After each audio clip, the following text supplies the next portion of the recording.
Hello, my name is Duncan Autry, and this is the Omni-Win project, where I am sharing the people, tools, processes, and ideas that are already available that can help us solve the crisis of our democracy, heal our political divisions, so that we can co-create a future where everyone wins.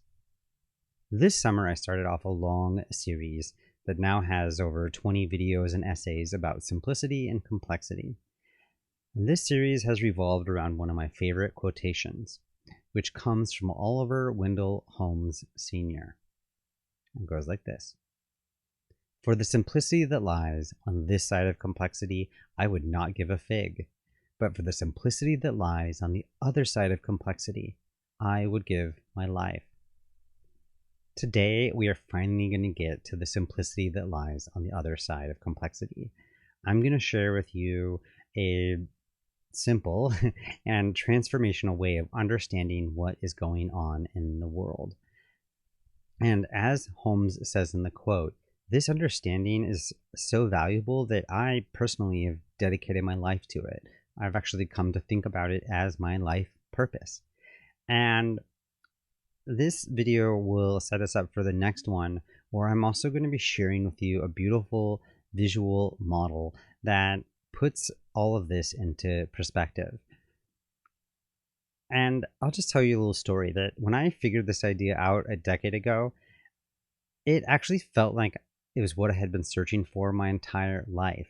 And there was a moment where I thought that, whoa, if I figured out my life purpose already, then what if I've gotten to the end? And so that day I actually made sure to write it down before going to sleep, because I was afraid that somehow I couldn't make it through the night. Maybe I'd be struck by lightning or just wouldn't ever wake up. But I made it through the night, and now I've had 10 years to practice this, consider it, and refine it. And I'm really excited to share this with you. And this will be the first time that I can think of that I've really put this together in a video. And so you're kind of in for a treat. Please stay tuned for this and the next video, because I can't just jump over to the far side of complexity. First, I need to explain how we got here. So what is this complexity? We live in a complex system. Our democracy, our political politics are a complex system. And the problems that we're facing in this system are something that we can call wicked problems. Now, examples of this are inflation, global supply chains, healthcare, police reform, criminal justice, repairing historical harms, the war in Ukraine, climate change, oceans collapsing. All of these are wicked problems. That means, one, that they're made up of a bunch of different parts, and each of these parts have their own agency, can make their own decisions, and they can't be controlled. Another is that they are ongoing, and they're constantly evolving and changing, meaning that they are unpredictable. It also means that they don't have any single formula for solving them. There aren't any simple solutions, and there isn't just one way that we can fix any of these things once and for all. That also means that there aren't any right or wrong answers, but actions can definitely make things better or worse, and we won't know until we try any of the solutions that we come up with. We don't know what's going to happen because there also tend to be chaotic systems. So anything that we do to try to solve the problem is actually going to change the entire system. And any of the choices we make can't be reversed. And just to make it more complex and wicked, no single person or group can even understand the whole system, which means that none of us can solve it on our own. And anyone who acts to try to solve the problem is going to be responsible for the results of that action. So what do? Well, one, we have to experiment our way forwards. We have to try things, see what happens, then try the next thing. So it's a bit of an iterative process. Another thing is we need to make sure that facing these kinds of issues, we have to make sure that we're informed and we have a diverse group of people with different perspectives, values, and approaches. We need all of these folks to do this because we can't figure it out together. And that means that in any complex system, it's more important to focus on the quality of the relationships between all these different parts and actors than any single part on its own. So that means we have to have good communication and other ways of collaborating that can help us work together. Now, that is not an easy thing to take in. Wicked problems are not fun. No one really wants to have to deal with them. And this is why it's so tempting to look at the simplicity that is on this side of complexity. So what is that? What is this thing that's not even worth a fig? Well, it's a story about our democracy that's not taking complexity into account. And you may find it familiar because it's the one that our politicians and media and the world are telling us all the time. So this overly simplified story is one that this politics is a battle of us versus them, Republicans and Democrats, left and right. And this is a choice between right and wrong. Basically, the story is that we are in some existential struggle between good guys and bad guys. And any day now, probably in the next election, we're going to get to this final outcome and that someone's going to win once and for all. If we think that this is what's going on, then the logical strategy here is to try to get a critical mass of people to join our side. We want to convert or compel other people to agree that we are right. And you can see that that's a lot how our politics works. Or maybe we can convert and compel other people to think that the other side is wrong. But this is tricky because if we consider this to be a life or death situation, then that means that you should do this by any means necessary. So this is where lying and cheating and manipulation all come into play. And our politicians and media and business, consciously or unconsciously, are using these stories because this is the best way to get our votes, get our money, or both. And here's the problem. This overly simplified story is an illusion. It's at the heart of our polarization, which is undermining the effectiveness of our democracy. And if we continue down this path, then instead of one side winning or losing, we are all going to lose. Democracy is truly at risk. And our country and our future for our children and our grandchildren are at risk right now. Now, that is tempting to want to go with the simple answer instead of trying to avoid the complexity. But the truth is, and I talked about this a little bit in the last sets of videos, that we actually kind of really need each other. None of us can figure this out on our own. If we want to make sense of this or try to understand it effectively, then we're going to need a diversity of perspectives. And this diversity isn't the problem. It's actually our strength. The truth is we're bound up with one another, and because we can't figure it out on our own. And that brings us to the simplicity that lies on the other side of complexity.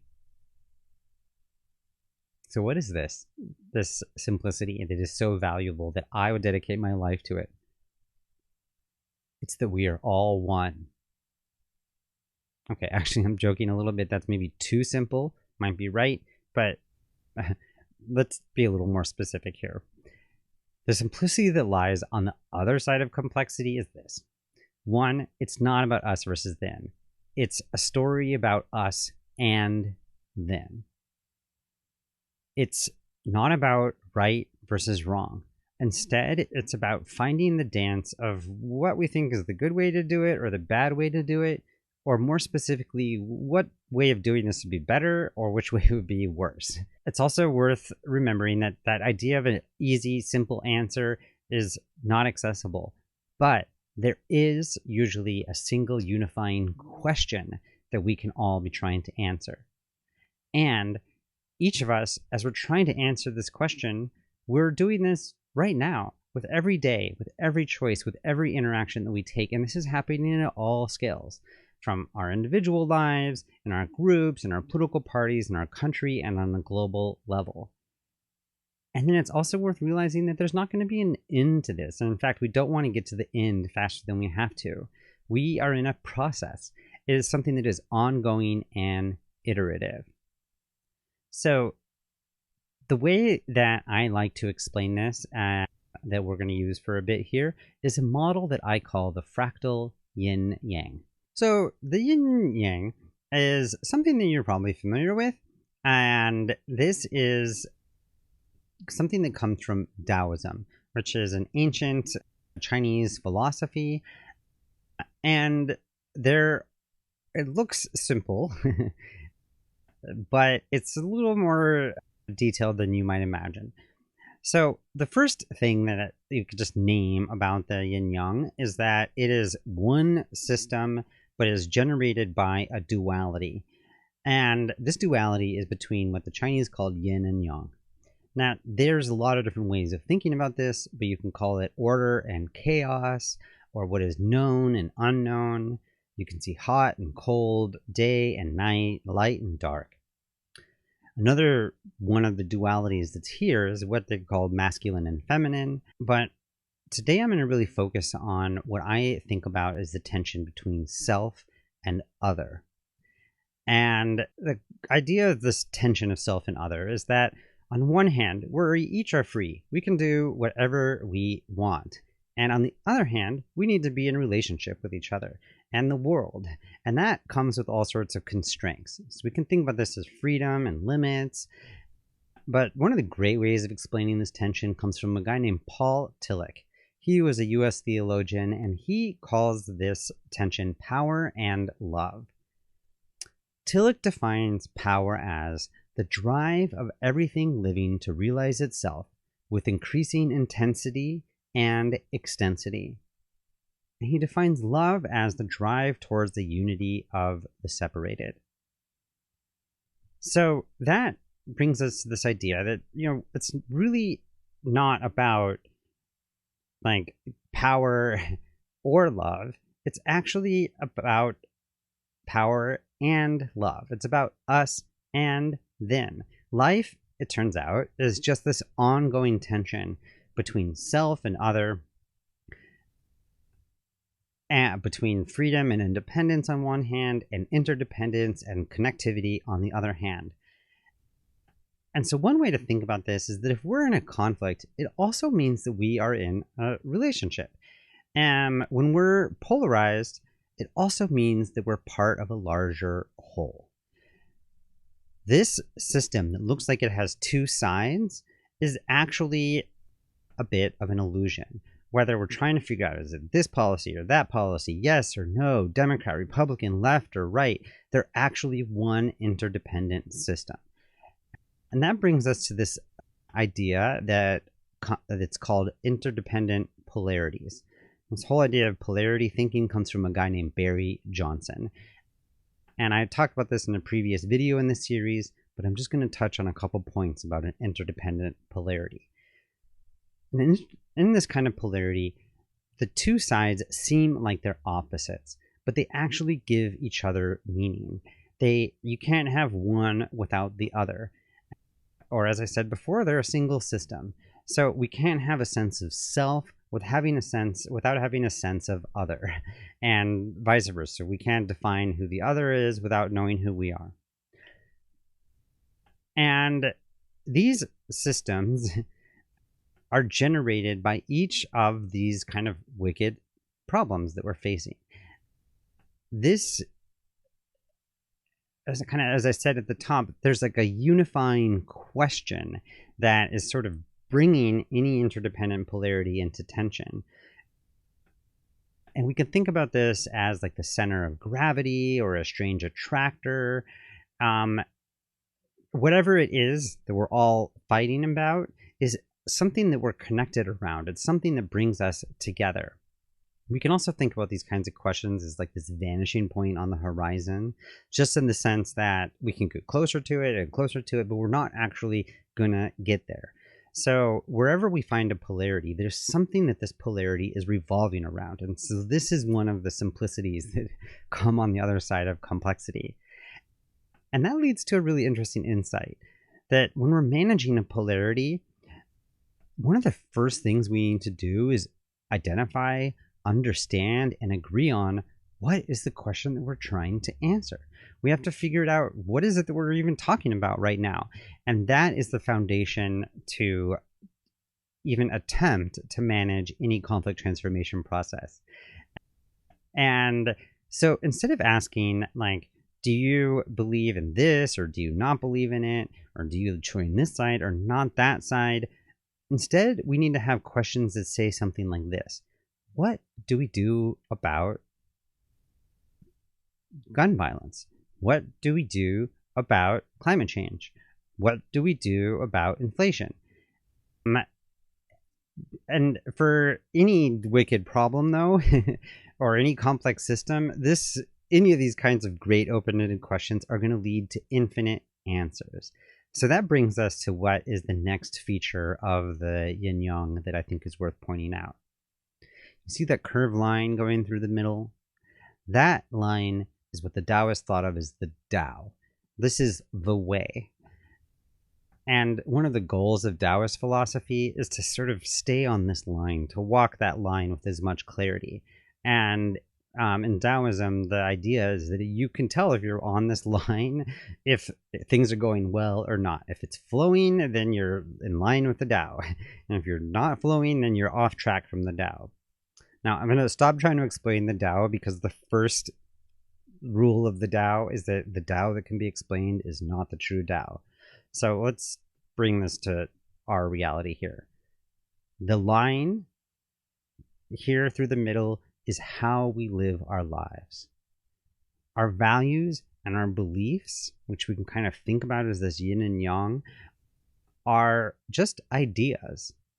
But once we actually take actions on them, or based off of our beliefs and our values, that's when they become reality, and that's when they kind of get defined as the line. And we can kind of start figuring out, is this,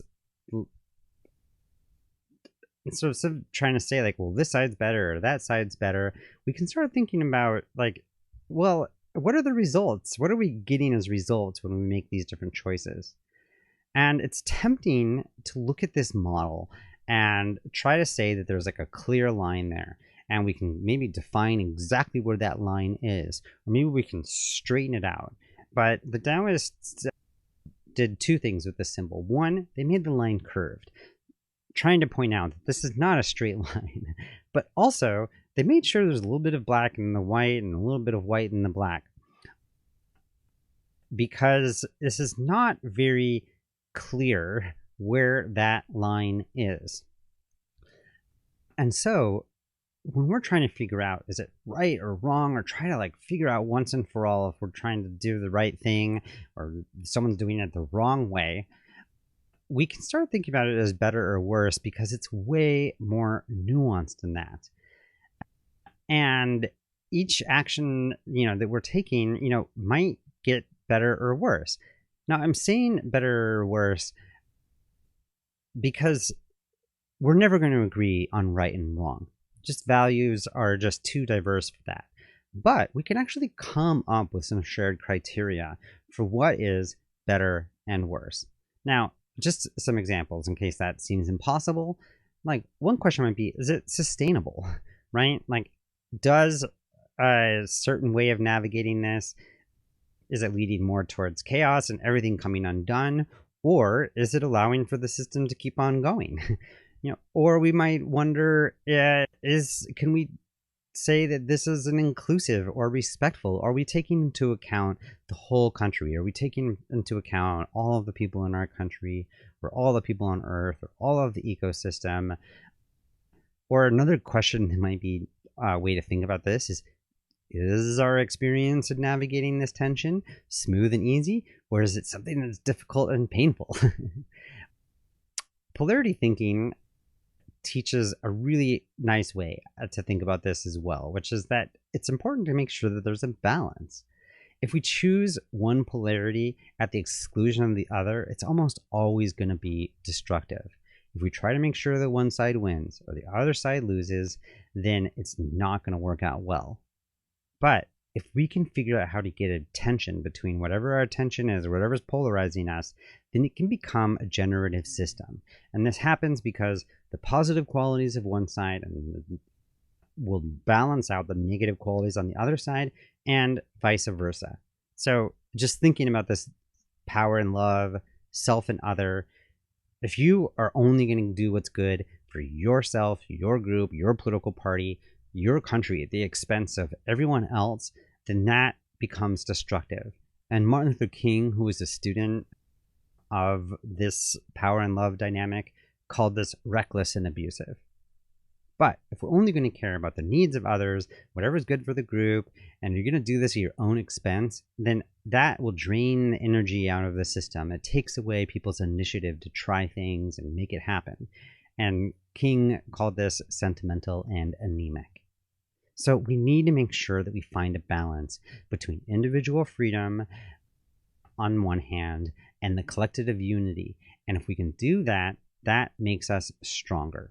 So that's just an example of how we could use this for that kind of polarity. I also want to point out a couple other pieces here. And this gets really interesting. All of us are answering the questions of this or that. We're bringing polarities into reality every day, every choice that we make, and every interaction we have with other people. And this is true at all scales, again, from like that individual interpersonal to like groups to national to international. And many of us are doing this over time. And so that means that the whole system is being impacted, which brings us to some kind of infinite complexity. And so that means that this elegant and simplicity that the yin yang offers doesn't really quite do justice to the system. It's actually a little too easy to look at this symbol and to imagine that we're in a battle between good and evil, right and wrong. So instead, I think that the tension that we're trying to navigate looks a little bit more like this. Now, this thing right here is called the Mandelbrot set, and it's created by that guy right there named Benoit Mandelbrot. And this is a fractal, and maybe you know what fractals are, but it's something that is self-similar at all scales. It's created by the repetition of a recursive problem-solving process or a recursive algorithm, and it leads to infinite complexity because it'll keep on growing. Now, this fractal yin-yang is the thing that I think is so important, and this is the thing that I've dedicated my life to. And so I'm going to make sure to give it some good justice. I'm going to talk about this more in the next video. If you want to stay tuned for this whole conversation, I want to encourage you to subscribe to the Omni-Win project on Substack. And you can find that at omniwin.substack.com.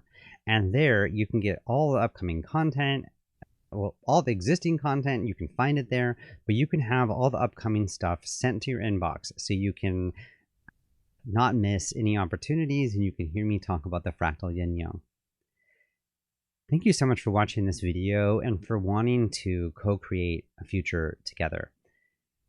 It means a lot, and as you can tell, this is something that's really important to me. So thank you for being here and have a great day.